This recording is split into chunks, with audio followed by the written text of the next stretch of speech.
Abre então no Evangelho de Lucas, capítulo 16.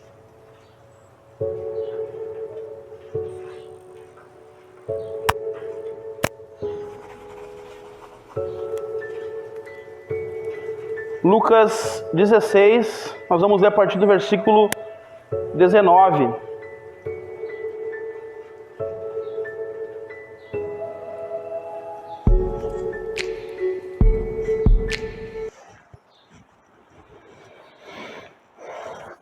Lucas 16, 19 até o 31, que diz assim: Havia um homem rico que se vestia de púrpura e de linho fino e vivia no luxo todos os dias. Diante do seu portão fora deixado um mendigo chamado Lázaro, coberto de chagas. Esse ansiava comer o que caía da mesa do rico. Em vez disso, os cães vinham lamber as suas feridas.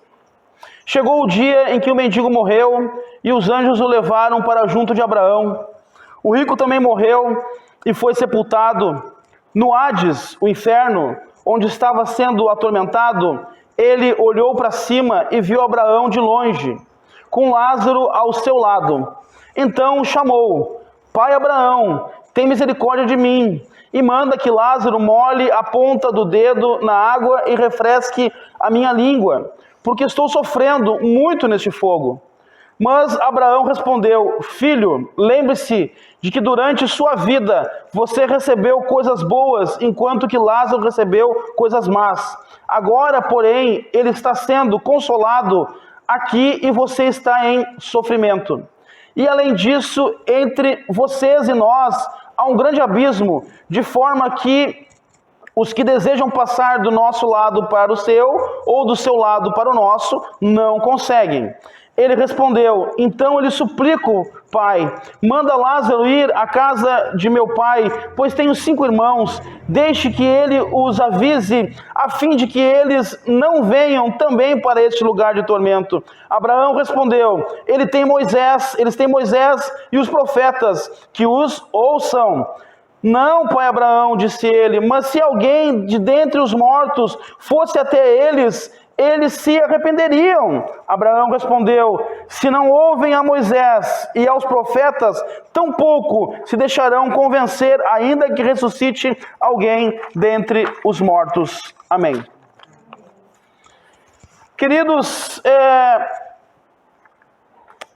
nessa manhã, eu quero trazer uma palavra de instrução aos irmãos, uma palavra de ensino aos irmãos, a respeito de um assunto assim, que tem muito se falado e muitas pessoas têm me perguntado a respeito desse assunto. Muitos irmãos, uma hora ou outra, fazem uma pergunta referente a esse assunto.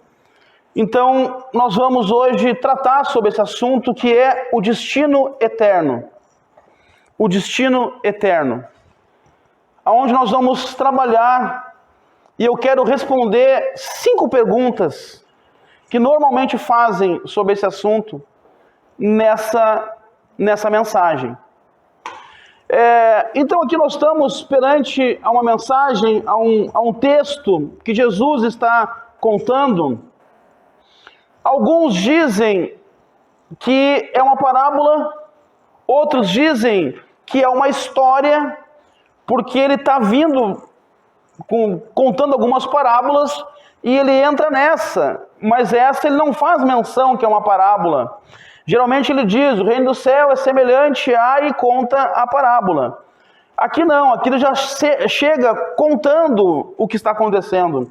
Então nós não sabemos se é uma história, né, verídica, se isso estava acontecendo, aconteceu e Jesus está relatando o que aconteceu, ou se é uma parábola. Mas uma coisa importante que às vezes as pessoas contestam sobre o que nós vamos tratar aqui, dizendo que é uma parábola, na verdade elas não estão sendo honestas com o texto, não estão lendo o texto de uma forma correta e adequada. Por quê? Porque uma parábola, independente dela ser uma parábola ou não, ela é um ensino de Jesus para nós. A parábola, ela é uma analogia que Jesus faz. Ele pega alguns fatos, algumas histórias, ele pega alguns objetos, alguns elementos para ensinar o povo. Só que quando ele pega esses elementos, esses objetos, ele não pega nada que seja irreal, ele não pega nada que seja fantasioso. Ele sempre ensina os seus discípulos e instrui com algo real. Ele dá uma história, ele monta uma história que é verdadeira. Ela pode não ser naquele momento, mas existe aquela história. Como por exemplo, né, ele fala, o semeador saiu a semear. É um homem, é um semeador, que está semeando o quê? Sementes. E ele vai jogando, né, na beira da estrada. Então é uma história real. Né? Aquilo existe, só que ele está ilustrando com aquela história. Quando ele vai falar sobre o grão de mostarda, né, ele fala da semente, ele fala da árvore, ele fala dos pássaros. São tudo coisas reais que ele está falando. Ele não está falando um fantasma fez isso. Ele não está falando um extraterrestre fez isso. Ele não está dizendo uma pedra falou para uma plantinha. Não, ele não usa coisas fictícias. Ele usa elementos reais. Então, sendo uma história ou sendo uma parábola, é indiferente. Porque aqui é real o que ele está dizendo. É real o que ele está contando. Então isso é muito importante o que nós vamos tratar aqui hoje, porque essa é a visão bíblica sobre o destino eterno, essa é a visão cristã sobre o destino eterno de cada um de nós, de cada pessoa que habita esse planeta. É o destino eterno, é a visão bíblica de como vai ser o futuro, como vai ser a vida eterna. Então quero que você preste atenção, que talvez você vá ouvir coisas que você nunca ouviu, né? Ou de forma que você nunca ouviu. Então preste atenção em tudo que nós vamos tratar aqui nessa mensagem, que vai servir de instrução para você e uma mensagem que vai vir também ao nosso encontro para nos trazer esperança e para nos acrescentar fé e para que a gente também se desperte, seja despertado, né, para o evangelismo, para levar a palavra de Deus. Amém? Então, antes de entrar nessa parábola, nessa história do rico e do Lázaro, Jesus está falando de uma outra parábola. Ele está falando do administrador astuto, que está nesse mesmo capítulo 16. Interessante que daí, no versículo 8, ele vai falar algo importante. Ele vai contando então o que está acontecendo e ele está dizendo agora que o senhor dessa pessoa que está ali trabalhando para esse senhor, que é o administrador astuto, esse administrador fala para essa pessoa que está trabalhando para ele. Ele fala, o senhor elogiou o administrador desonesto, porque agiu astutamente, pois os filhos deste mundo são mais astutos no trato uns com os outros do que os filhos da luz. Primeiro aqui, Jesus está mostrando que existe uma diferença entre o ímpio e o justo. O que é o ímpio? O ímpio, para a Bíblia, é aquele que não caminha nos caminhos do Senhor, é aquele que não conhece o Senhor, é aquele que está fora, se nós fôssemos parafrasear para os dias de hoje, é aquele que está fora da igreja, aquele que está fora de Cristo. Esse é o ímpio. E o justo é aquele que está na igreja, aquele que é o crente, é o cristão, né? Esse é o justo. Então, aqui Jesus está mostrando que existe uma diferença entre o ímpio e o justo, entre o crente e o descrente, entre as pessoas do mundo e as pessoas que estão do lado de dentro da igreja, as pessoas que estão seguindo a Cristo. Então, nós não vamos exigir e não vamos querer ver no mundo atitudes de cristão. Não vamos querer ver nas pessoas, não vamos exigir das pessoas fora do ambiente cristão uma atitude que seja de um cristão, porque o ímpio faz coisa de ímpio. O ímpio faz coisa de ímpio. O ímpio mente, o ímpio rouba, o ímpio é corrupto, o ímpio passa a perna nos outros, o ímpio apronta muitas coisas. É atitude de ímpio. Então Jesus está mostrando que esses ímpios, eles são astutos. Mais do que os filhos da luz, que é os crentes, que são os filhos de Deus. Porque eles fazem malandragem, né? Eles têm um jeitinho brasileiro, tudo tem um jeitinho, tudo tem uma forma de ganhar vantagem. E nós vimos agora no Lar Farol que as pessoas que fazem isso, elas estão roubando de Deus, elas estão infringindo o 8º mandamento, né? Porque é o malandro que quer ganhar vantagem em todas as coisas. Isso é atitude de ímpio. O crente é diferente, o cristão é diferente, quem está na igreja é diferente. Ele influencia o mundo com as suas atitudes. A igreja influencia o mundo com as suas atitudes. Os irmãos, os cristãos influenciam o mundo com as suas atitudes. Mesmo que o patrão, o colega de trabalho, o vizinho está fazendo algo que seja ilícito ou que seja contrário aos seus princípios, não é porque ele está fazendo que nós vamos fazer. Nós não vamos fazer, nós não vamos concordar. Nós vamos ter atitude de crente, atitude de cristão. Não é porque a empresa quer que eu faça algo ilícito que eu vou fazer. Eu vou dizer, não, isso eu não faço. Isso é atitude de cristão. O ímpio vai fazer naturalmente. Então existe uma diferença.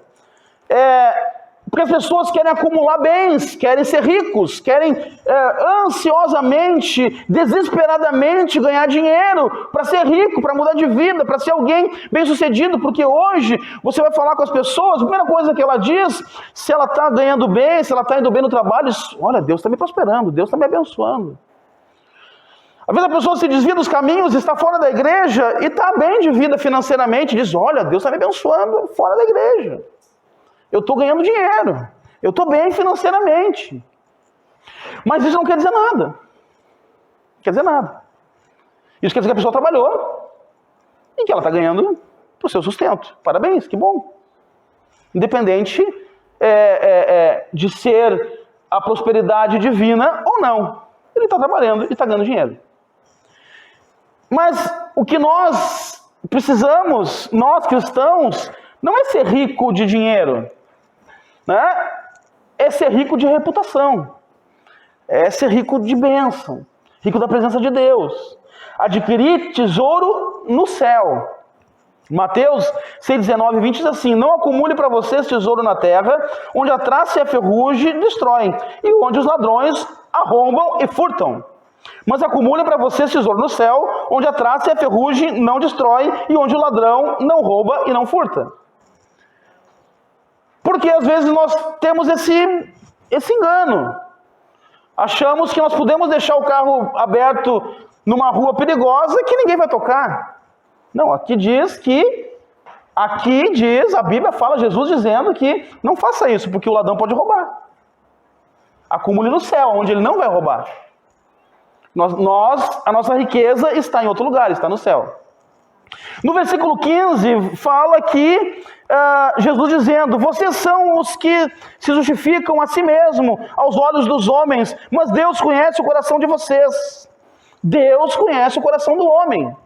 Deus conhece o seu coração. Deus conhece o coração do seu vizinho. Deus conhece o coração de todos. Se você está trabalhando, mas o seu foco está em Deus, Deus conhece o seu coração. Agora, se você está fazendo um trabalho desonesto, para ser desonesto, para ganhar, se não completar, para ser algo que não seja debaixo da bênção de Deus, Deus conhece o coração. Ele conhece o coração de todos. Nós não precisamos nos justificar aos olhos dos homens. Nós não precisamos prestar conta para os homens. Porque Deus conhece o nosso coração. Deus conhece o seu coração. Deus conhece o que você pensa, o que você sente. Deus conhece. Nós vimos isso em alguns cultos atrás. Ele é o Roi, ele conhece. Então nós não precisamos nos preocupar com isso. Eles conhecem. Se alguém está difamando você, não se preocupa. Deus conhece o seu coração. Se alguém está falando mal de você, se alguém está ofendendo você, se alguém está injuriando você, se alguém está acusando você de algo que você não fez, fica tranquilo. Deus conhece o seu coração. Uma vez aconteceu isso comigo. Uma pessoa me ligou, me xingando e falando umas coisas, mentira. E na hora eu liguei para o pastor Roberto e disse, pastor, olha só que essa pessoa está me dizendo assim, assim, assim. Daniel, fica tranquilo. Eu te conheço, eu sei quem tu é e Deus também. Fica tranquilo. E assim nós temos que agir, irmãos. Fica tranquilo, Deus conhece você, Deus conhece a sua intenção, Deus conhece quem você é, Deus sabe que hoje você está aqui cultuando a Ele. Amém? Entrega para Deus, E a partir desse momento, agora Jesus, parece que ele faz uma ligação com essa história. Ele faz uma ligação com essa parábola, falando do rico e do Lázaro. Que nós vamos ver então que o rico, ele se vestia de púrpura e de linho fino, diz a palavra. Ou seja, ele esbanjava, ele tinha muito dinheiro, ele ostentava seus bens. Alguém queria mostrar para as pessoas que tinha. Alguém que compra todo ano, ele compra um carro novo, que ele quer mostrar para as pessoas. Aí ele tem 2, 3 carros, ele tem uma caminhonete para ir viajar, ele tem um carro popular para andar na cidade, ele tem um carro de luxo, ele quer mostrar, ele quer ostentar, ele anda de púrpura e linho fino, ele anda com roupas chiquérrimas, caríssimas, aonde nós batalhamos para comprar uma calça, né, para pagar ali, às vezes R$100, sei lá, um valor que a gente possa pagar justo. Ele vai lá e paga uma calça R$1.000. E mostra, porque ele quer ostentar a etiqueta. Né? Ele quer mostrar para as pessoas que tem. Ele quer ostentar, ele quer mostrar que ele tem dinheiro, ele tem condições, eu tenho o carro do ano, eu tenho casa na praia, eu tenho casa em Gramado, eu tenho condições. A palavra diz que ele vivia no luxo, ou regalava esplendidamente. Ele vivia em festas, em farras, em bebedeiras, no luxo. Vivia tudo que o dinheiro podia comprar. Tudo que a vida podia proporcionar para ele, ele vivia. Alguém que estava sempre na festa. Você encontra ele segunda-feira, ele está de ressaca do fim de semana, porque o fim de semana foi só festa. Ele está sempre em festa, e é com os amigos, e é bebida. Sempre esbanjando. E o Lázaro era um pobre. Era um mendigo, alguém que sofreu a vida, sofreu os males da vida, sofreu na caminhada.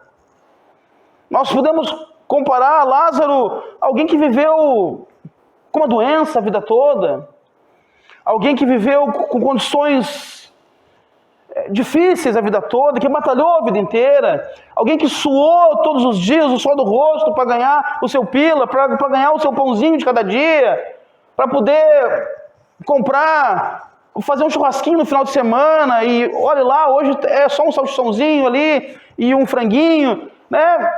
Mas alguém que suou na vida. E aí a palavra vai dizer que ele era carregado até o portão do rico. Não tinha condição nenhuma de fazer algo, somente a caridade dos outros. Ele dependia dos outros, dependia do favor dos outros. A palavra diz que os cães lambiam suas feridas. E isso é um retrato da mais baixa miséria. Porque os cães, nos tempos bíblicos, não é como o nosso cachorrinho de hoje. Que a gente gosta, que o petzinho, né? Bonitinho, com o cabelinho escovado e tal, frufuzinho, cachorrinho de estimação. Não, o cachorro, nos tempos bíblicos, era um animal impuro, era desprezado, desprezível. Ninguém queria um cachorro. Ele era um cachorro selvagem, então esses cachorros lambiam Lázaro, alguém que sofria muito no portão do rico. Ele disputava com os cachorros o pão, a sobra. Esperava comer das migalhas que caíam da mesa do rico. Resto de pães, e os pães na época, os ricos usavam não para comer, mas como guardanapo, para limpar a sua boca. E aí ele tocava fora. E aquele pão que tocava fora é que Lázaro comia. É que os cachorros comiam. Então alguém que sofreu muito na vida. Alguém que passou muita dificuldade na vida. Alguém que lutou.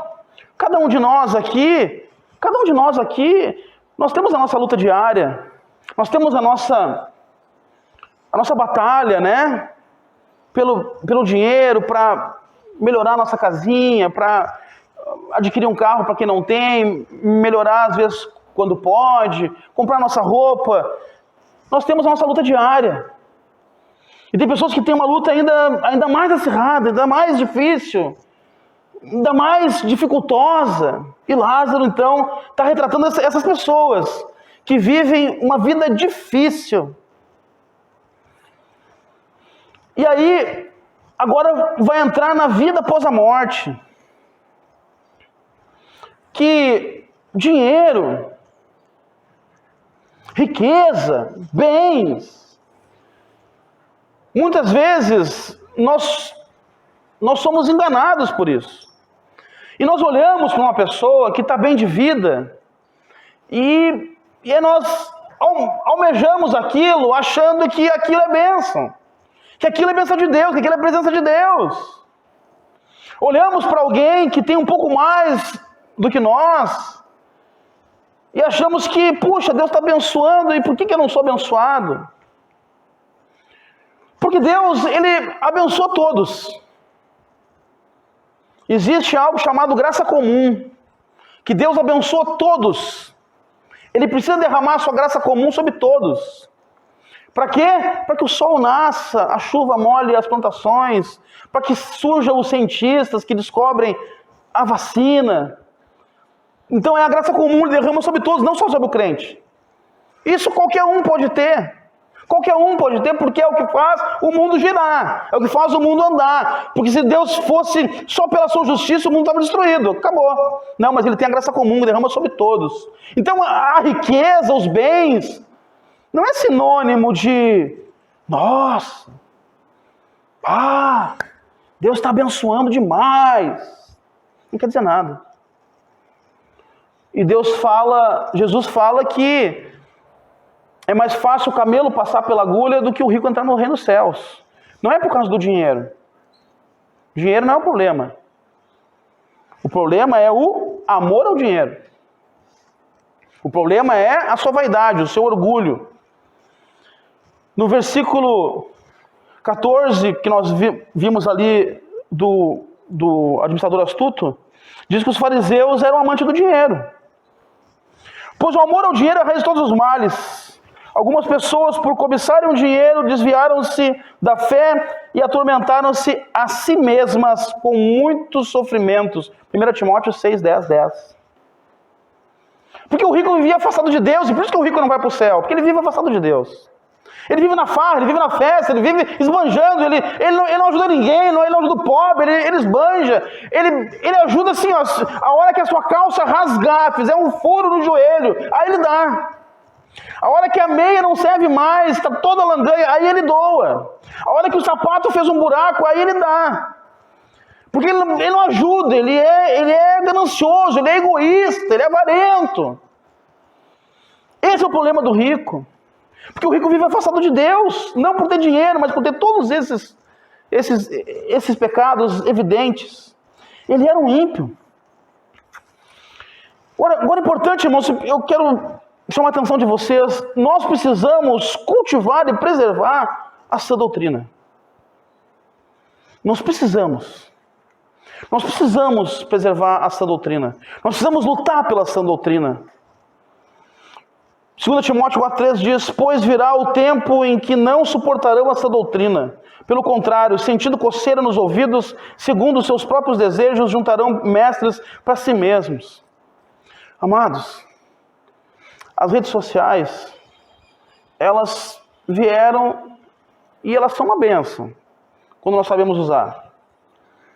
A internet, o avanço da internet, é uma bênção para nós. Por causa da internet, nós estamos, as igrejas fazendo lives, né, e divulgando, nós divulgamos nossas mensagens aqui no YouTube.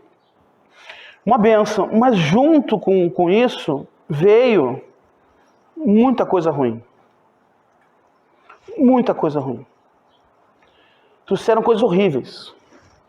Entre elas, pregadores que pregam heresias como se fosse verdade. Falsos profetas, falsos mestres, falsos pastores, que conduzem o rebanho para o inferno. Para o inferno. Não é para o céu, para o inferno. Que pregam coisas absurdas. Pessoas que dizem meia dúzia de palavra bonita e o povo está seguindo.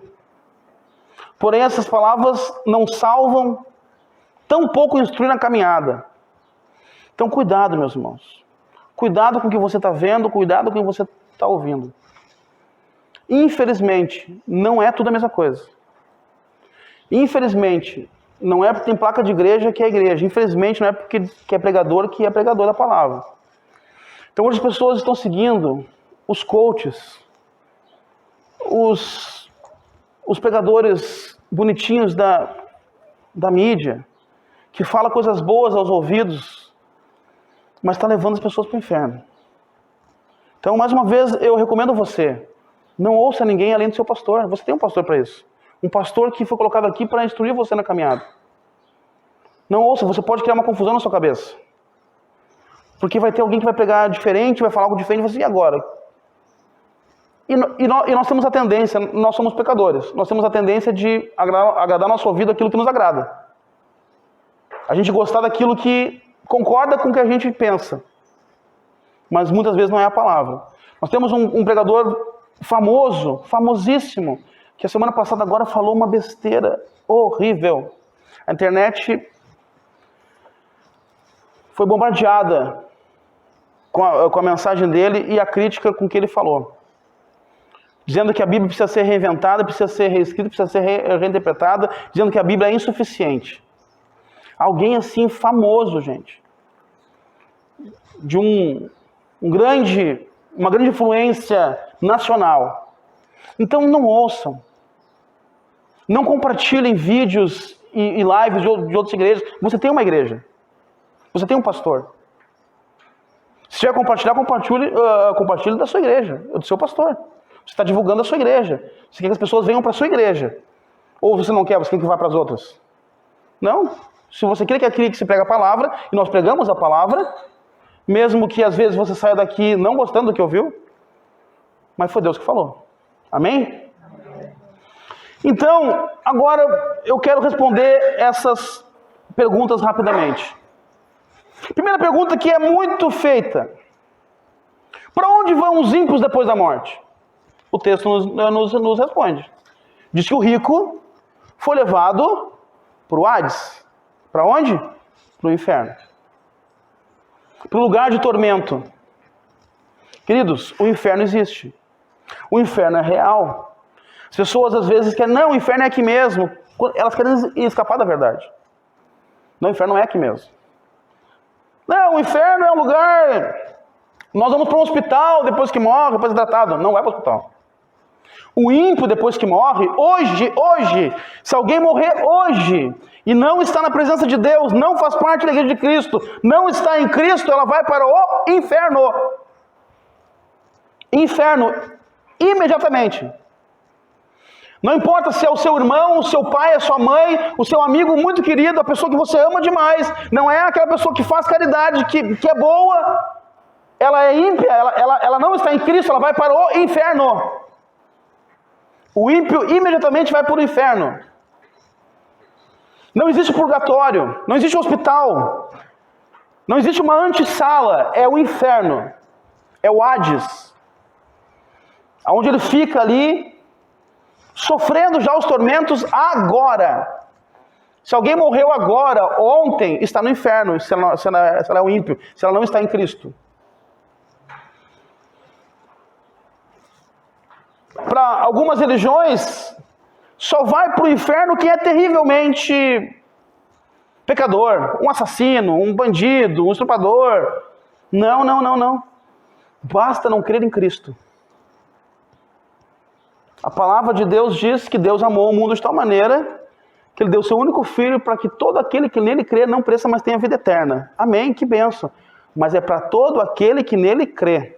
No versículo 36 diz, aquele que não crê, não tem a vida eterna. Marcos diz que nós devemos ir e batizar a todos. Todo aquele que crê e for batizado será salvo, mas aquele que não crê já está condenado. Ele não será, ele já está condenado. Todos que estão fora da igreja, fora de Cristo, já estão condenados. E quem morrer vai para o inferno, vai para o tormento. O inferno não é a habitação de Satanás. Não é a habitação de Satanás. Se você já ouviu isso, isso não é verdade. Não vou poder entrar muito nos detalhes, porque não faz parte do contexto do texto, mas falando de inferno, inferno não é a habitação de Satanás. Satanás não está aguardando a chegada dos ímpios no inferno. Ele não está com um tridente, ele não é vermelho e não tem um rabo comprido. Ele não está lá esperando, está chegando mais um. Não, ele não está lá. Ele não está no inferno. Apocalipse 12:10 vai dizer isso. Depois você lê. Satanás será lançado no inferno, no Geema, que é o lago de fogo e enxofre. A Bíblia retrata, ela fala do inferno, coisas assustadoras, para que a gente se assuste, para que a gente fique ligado. Fala que é um lugar que o verme não morre, que fica comendo a pessoa o tempo inteiro. Fala de um fogo que não se apaga, algo assustador, para que a gente olhe para o inferno e diga, meu Deus, eu não quero ir para lá. E aí Jesus fala que é o lago de fogo de enxofre. Eu não vou poder entrar nesse detalhe, mas só para você entender. Apocalipse 20:10 diz assim, o diabo que as enganava foi lançado no lago de fogo, que arde com enxofre, onde já havia sido lançado a besta e o falso profeta. Eles serão atormentados de dia e noite, para todo sempre. Ou seja, o falso profeta já estava lá, Satanás não estava lá. Ele não está lá. Ele não é o dono do inferno. Então, quando você ouve, o inferno se levantou contra mim. Não, o inferno não se levanta contra ninguém. O inferno é de Deus, meu querido. A palavra diz, não tema aquele que pode machucar o seu corpo, mas tema aquele que pode lançar a alma e o corpo para o inferno. Quem é Satanás? Não, Deus. Temer a Deus. É ele que lança o ímpio para o inferno, não é Satanás. Satanás é um instrumento de tormento. É um instrumento que age nesse mundo. Satanás está aqui nesse mundo. Ele foi lançado ao abismo. O abismo é aqui. É este mundo. Quando Gênesis fala que a terra era sem forma e vazia e pairava sobre as águas o Espírito de Deus. Porque no abismo havia escuridão. Aqui é o abismo. Satanás foi lançado para a terra. Ele convive no meio de nós. E Apocalipse 20:14-15 diz, então a morte e o Hades foram lançados no lago de fogo. O lago de fogo é a segunda morte. Se o nome de alguém não foi encontrado no livro da vida, este foi lançado no lago de fogo. Então primeiro vão os ímpios, depois vai Satanás. Segunda pergunta, para onde vão os salvos? A parábola, a história, nos responde. Diz que Lázaro estava no seio de Abraão, no colo de Abraão. Abraão aqui é representado como Deus. Deus aqui é Abraão. Ele está onde, o salvo? No colo de Deus, no seio de Abraão, no paraíso, no trono da glória, no Éden. Tudo representando o céu. Então quem morre hoje dos salvos, se algum dos irmãos aqui partir para a glória antes de Jesus voltar, você já vai estar com Jesus. Você já vai estar com Deus. Paulo diz, melhor é eu estar com Cristo. Paulo é fantástico, é maravilhoso. Paulo tinha uma compreensão tremenda. Ele queria ficar aqui para pregar o Evangelho. Que diz, viver para mim é Cristo, mas morrer para mim é lucro. Porque melhor é eu estar com Cristo. Então o salvo, quando morre hoje, ele está salvo. Meus irmãos, vocês estão salvos. Você não precisa conquistar a salvação. E salvação não se conquista. Salvação se ganha. E você ganhou. Pela graça sois salvos, mediante a fé. E isso não vem de vós, é dom de Deus. Você ganhou de graça. De graça. Porque Jesus morreu por você. Para que você não morra. Para você não experimente a morte eterna. Tinha uma ideia grega que as almas ficavam nas nuvens pulando com os anjos. Sabe essa coisa que vem em desenho animado, né? Isso é ideia grega, isso não é cristianismo. Isso não é verdade. Nós não vamos para um hospital, nós não vamos para o purgatório, nós não vamos ficar pulando nas nuvens. Nós vamos estar com Deus. Apocalipse 14:3 diz: então ouvi uma voz do céu dizendo: escreva, felizes os mortos que morrem no Senhor de agora em diante. Diz o Espírito: sim, eles descansarão das suas fadigas, pois suas obras os seguirão. Terceira pergunta: quando a pessoa morre, a alma fica dormindo? Existe o sono da alma? Não, não existe. A alma não fica dormindo. Isso trata-se de uma heresia, muito difundida nos nossos dias, pregada pelos Testemunhos de Jeová e pelos Adventistas. A alma não fica dormindo. Ela não está no sono. Quando Jesus fala, quando a Bíblia fala que estava dormindo, é porque existe uma semelhança de um corpo morto e alguém está dormindo. Não existe? A pessoa está ali, imóvel, parada, parece que está dormindo. Quando a gente fala, né, olha só, parece que está dormindo. A pessoa, parece que ela morreu assim de uma forma tranquila, né? Olha, porque realmente parece que está dormindo. Mas quando fala que elas estão dormindo, ele fala quando ele vai acordar Lázaro, ele fala quando ele vai acordar a filha de Jairo, ele diz dizendo: eu vou chamar ele de volta, pode ficar tranquilo. Mas eles não estão dormindo. Tanto que aqui mesmo, nessa porção bíblica, diz que existe um diálogo com Abraão. O rico fala com Abraão, lá do inferno: pai Abraão! Ele está falando, ele não está dormindo.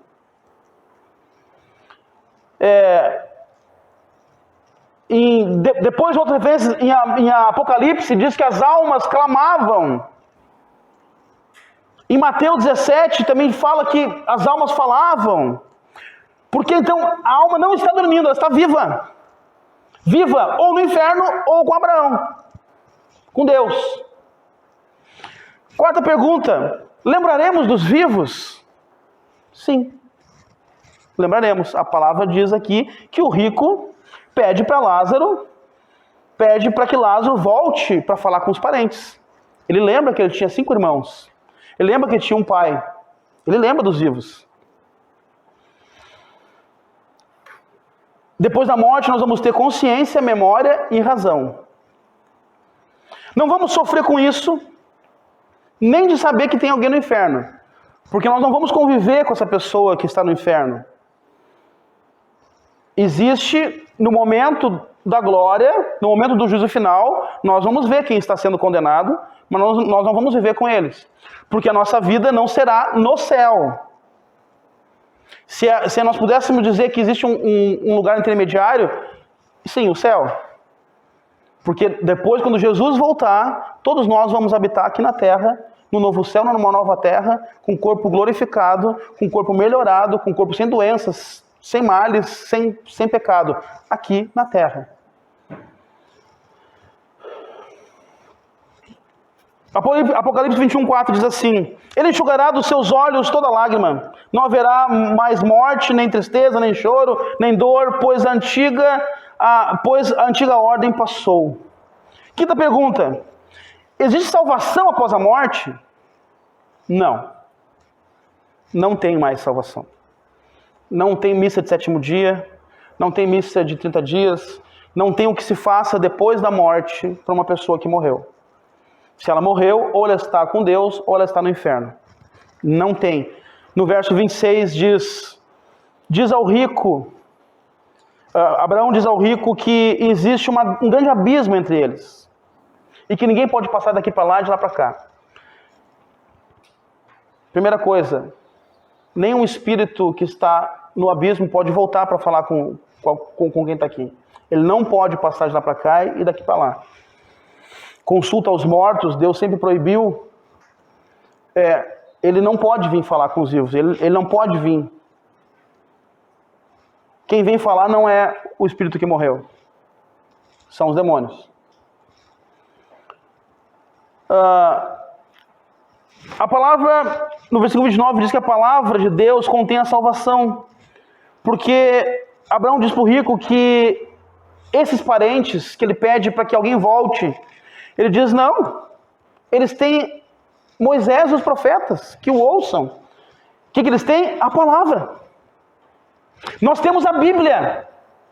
Os seus parentes têm a Bíblia, os seus amigos têm a Bíblia, o mundo tem a Bíblia, que ouçam a Bíblia. Hebreus diz 9:28, assim também Cristo foi oferecido em sacrifício uma única vez para tirar o pecado do mundo, para tirar o pecado de muitos, e aparecerá segunda vez, não para tirar o pecado, mas para trazer salvação aos que aguardam. Ou seja, não existe salvação depois da morte. Não existe mais depois que tudo acabou. Acabou. Agora é ímpio e é salvo. Agora é destino morte eterna ou destino vida eterna. Não existe mais salvação depois da morte. Milagres não podem salvar. Milagre não salva. Curar alguém não salva. Um paralítico que sai andando não é salvo. O que salva é a conversão. No verso 31 diz que Abraão faz menção da ressurreição. Ele diz, mesmo que alguém volte dos mortos, mesmo que alguém ressuscite, eles mesmo assim não ouvirão, não serão salvos. Lembra de Lázaro? Lázaro, quando Jesus ressuscitou Lázaro, voltou da morte, mesmo assim, os fariseus queriam matar Jesus. Quando viram Lázaro vivo, mas quem fez isso? Ah, foi Jesus, vamos matar esse cara. Como assim? Ele ressuscitou o morto. Não, as pessoas não enxergam a salvação pelo milagre, enxergam a salvação pela Bíblia. Os milagres fazem parte da caminhada, mas não salvam. E, para finalizar, algo importante que nós precisamos também entender. No juízo, no dia do juízo, será julgado cada um de nós, todos, os ímpios e nós. Os ímpios vão ser simplesmente lançados pro lago de fogo, mas os salvos receberão o galardão, receberão a recompensa. Os ímpios receberão o castigo, a morte eterna, mas os salvos receberão a sua recompensa, segundo aquilo que fizeram nessa terra. Estamos salvos, amém, que bênção, que glória. E agora? Vamos fazer boas obras. Os salvos serão acolhidos e recompensados pela qualidade da obra que fez em vida. Por aquilo que fez aqui. Não vai dar tempo de nós ler, mas Mateus 25, 31, 36 fala disso. Mateus 25, 40, 43 e 46 diz assim, ó. Então lhes responderá dizendo, em verdade vos digo que quando um desses pequeninos o não fizeste, não o fizeste a mim. E irão estes para o inferno eterno, mas o justo para a vida eterna. Jesus está dizendo, aquele que faz boas obras para os meus pequeninos, para os meus filhos, para os irmãos da igreja, para os cristãos, esses receberão a recompensa. Mas esses que não fazem um bem para os meus filhos, esses receberão a morte eterna. Então, para concluir, irmãos, o que eu e você tem feito da vida? O que eu e você estamos fazendo daquilo que estamos recebendo todo domingo? Daquilo que você lê nas Escrituras? O que eu e você tem vivido? Como estamos vivendo? O que a gente faz nessa vida implicará aquilo que acontecerá na vida futura. Viva para Deus. Conserte-se. Se você tem algum problema, se você não está bem, se você está fora dos caminhos, se você está está dentro da igreja, mas está afastado de Cristo, conserte-se. Arrependa-se da vida mundana e conserte-se. Volte para Jesus. Receba Jesus. Não viva uma vida desregrada. Aonde você quer passar a eternidade? No tormento eterno ou na vida eterna? E os seus parentes, e os seus amigos, e a pessoa que você ama, será que você ama mesmo? Essa pessoa, se não recebe a palavra da salvação, se ela morrer hoje, ela vai para o inferno. Nosso dever é pregar, nosso dever é anunciar, nosso dever é levar a mensagem, é dizer, existe uma saída, existe uma solução, existe um Deus, existe uma salvação. Não importa se a pessoa não vai gostar do que ela vai ouvir. Ou você se importa com isso e prefere que você vê ela no inferno? Depois da morte não tem salvação. Depois não tem mais o que fazer. As pessoas às vezes se afastam do caminho e pensam, não, mas depois não está na hora de eu me consertar ainda. Por quê? E se você for atropelado ali na rua agora? Você vai ter um encontro com Jesus. E se a gente viu esses dias na TV, um raio pegou um homem caminhando na rua. O quê? Um raio. Morreu. Todos nós vamos enfrentar a morte se Jesus não voltar antes. Todos nós. Se nós estamos em Cristo, vamos ficar tranquilos. Mas e quem não está? Busque a Deus, conserte-se com Deus, pregue para as pessoas, saia pregando, saia anunciando. É chegado o reino de Deus. Amém? Feche seus olhos, curva sua cabeça, por gentileza, em nome de Jesus.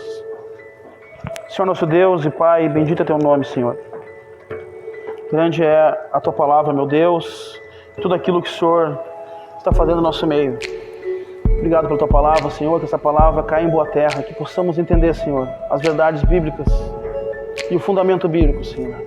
Nesse dia de ceia, Deus, queremos que o Senhor ministre o nosso coração, nos ajude a compreender, Senhor, a necessidade de pregar a palavra, a necessidade de anunciar o Evangelho aos perdidos que estão caminhando para o inferno, a necessidade de andarmos, Senhor, na tua presença,